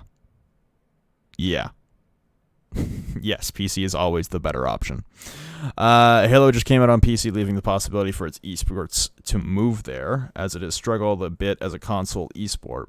But games like Call of Duty that have been on multiple platforms for a while still have their comp scene on console. Yeah, it's because PlayStation and Xbox pay for the Pro League to be on, or pay for esports to be on console. It just depends on the console year over year. They always have exclusivity deals. That's just because the companies are paying them to. That's really about it. Like, Call of Duty esports should probably move to PC, to be honest. It's really fucking disheartening to watch a fucking Xbox or a PS4 game, watching them move around with goddamn joysticks and 60 FOV bullshit. It's pretty awful. Although apparently they're playing on PC now just with controllers, which is still dumb as fuck. You're on PC, just get people who can use a mouse and keyboard. Moist Pistol, I can't believe you guys haven't seen Any Given Sunday. Jamie Foxx, LL Cool J, Lawrence Taylor, Al Pacino. Awesome movie. Never seen it. What would your dream jobs be if they aren't casting? I don't fucking know. I didn't know casting was gonna be a job until it was. So, and I didn't know photography and videography was gonna be a job until it was one day. Like, I don't know. I've never planned to have a career. I just do shit I enjoy and then move on to the next thing. Dingleberry Man, what's the biggest thing you see missing in CG sports that other esports have? Could be anything: more LANs, more media coverage, different legit leagues besides Pro League, different orgs, more content from TOs or UB, etc. All of the above. Like, more LANs would be really fucking nice. More media coverage. The Score Esports is chipping in there now. But yeah, there's not a whole lot of media coverage on Siege. They don't really care. Different leagues other than Pro League, yeah, that'd be great. Honestly, I don't even know if I want to go like different leagues route. I'd rather just more LANs, more tournaments, man. Get more tournaments in, because holy fuck, 4 minors a year is not enough. Yeah. THAC1 or THAC1, not sure how to pronounce that. Number 1, are we moving away from one-man superstars, example Bolo, Vert, Nesk, to more teams stacking talent, examples of Dark Zero, Rec, TSM, or are we staying with the one-man superstars for the time being? No, you need a core. I think it's been shown now that you kind of need a front of some kind, whether it be like G2 with like either the duo of like Uno Kanto or now the trio of Uno Kanto Cryan. Obviously TSM, 4-headed monster now. Same thing with with SSG, Fultz and Rampy and Bosco and Thinking Nade. Like, they all kind of do their own little part. Nah, I don't even think Liquid was ever a one-man show. Yes, Nesk was, like, fucking insane. But I think even, like, if you looked at Norengo with Waka, they weren't a one-man show. It's just that what Waka brought to the table was groundbreaking, and it was momentum shifting. It gave them more opportunities as a playmaker. He can't do everything himself. He can't win the fucking game 1v5, but he can be a difference maker and make plays that other players can't. And that's where you see the upper echelon of players. Number 2, is it time to blow up and rebuild Nora? Yeah, after Walker retired, it seems like they have no identity as a squad or in danger of missing out on SI 2020. I doubt we'll see them at SI. I sincerely doubt they'll make it. Number 3, should the competitive map pool be changed after Invite or earlier in order to bring some freshness to the competitive scene? I'd like to see a change to the map pool before SI, but I just don't think it's going to happen. I don't know. No Goga, no Oga. Love the pod. Keep it up, Peepo Blanket. Thank you. Wall attacks. Do y'all think G2 should pick up Shaiko for Cryan after the hotel vid and Cryan's shitty performance / S, but only kinda? No. No, you don't make a snap judgment like that reeling from a loss, and you don't make decisions that affect your future in a position of weakness. Did G2 choke, or was just the LATAM machine that G2 tends to struggle against? Nah, I think G2 had their opportunities, and MIBR was just better, man. Like I said. Spaceless13, not sure if it's too late to hop on the Q&A train. Number 1, outside of Siege, what games are you currently playing? NHL. That's it. Number 2, what did you guys think of the OGA Pit schedule? Do you think having SSG play a BO3, then play a BO5 with a 20-minute break a bit of an overload on the players? I personally think it's stupid, and I think SSG would have won OGA if they had a proper break. I mean, you're dealing with time constraints in the studios, and it's a fucking best of 5. And yes, there were only 4 maps going to be played of it, but that's still 5 hours. Like, you got to be able to schedule that. You can't give them an hour break. And what are you supposed to do with the stream? Put it up for an hour break and have more people mock you about the length of the break? Like, nah, dude, it's LAN. Put up or shut up. Habanaba, with how good LG look with Slash, do you potentially see them making a run to Invite and beating out EG and SSG and Quals? EG, maybe, like I said in the predictions. SSG, no. I think SSG walks away with the online Quals well in hand. Spooky Flamingo, give all 8 teams a grade on performance or most unexpected performances. Already did that. And, I swear to God you made this account just to fuck. I'm not saying your name. Fuck you. You know who you are. And anyone who goes back and looks at the Q&A, yeah, you know who this is. Number 1, who do you think is primed to win USN? Like I said, Dark Zero. Number 2, which Disney princess do each of you most identify with? I don't even know them all, so I couldn't tell you. Number 3, do you think it was smart for G2 to make the roster change so soon before a tournament, especially with an invitational spot on the line? Well, they had to because of the transfer window. They couldn't make the move outside of the transfer window. So it's either you stick with Goga for the first half of the season and then make the change right before SI if you make it, or you make the change now. Yeah, you probably lose out on OGA, but you bet on yourself to win either SI, like online quals, or get that invite spot to defend your title, and then you have 7 games in Pro League and all that time leading up to SI to work with Cryan and get them better to that point. I don't know much about boot camping / land prep process to know if that couple of weeks is a realistic time frame to get a new member up to speed. Entirely up to speed? Hell no. Like, we're talking months here. Well, maybe like a month, probably is what I'd say.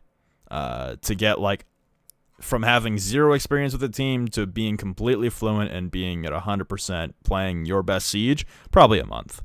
Yeah, I would much rather make that move now in the off season than make it in the middle of the Pro League season where you have to go out there and play every single fucking week.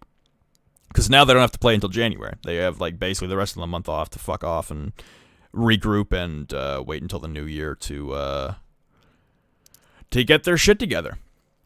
Well, ladies and gentlemen, that's the end of the fucking question and answer portion. And that's the end of the show. I think I have successfully rambled on for just about 2 hours on my lonesome. I do apologize again if this wasn't as enjoyable as having Sam here with me. I know it was a lot more a lot more difficult to do this myself. I'm actually gonna take a drink of water while I do the outro here, because I literally haven't stopped or done anything for 2 hours. I've literally just been going. So that was my first drink of water in 2 hours. I definitely need to go take a piss too. So I'm gonna thank everybody so much for listening to this kind of botched episode of the podcast. We will be back in full force after USN next week. Don't forget that this is the B-Leaguers podcast, brought to you by the Koyo Store. Head to thekoyostore.com/B-Leaguers and use promo code all caps B-Leaguers for 5% off your order. It helps you. It helps us. We appreciate you a lot. Go check out the Patreon page, patreon.com/B-Leaguers. Give us your fucking money if you should feel like it. I don't have the Patreon login, so I can't log in and see who all the Patreons are and be able to shout you guys out, so I will double that up for you next week. So, like I said, guys, thank you very much. We'll see you again next week after USN. Hope everybody has a great rest of the week. Hope you enjoy watching USN, and we'll see you next time. Good night.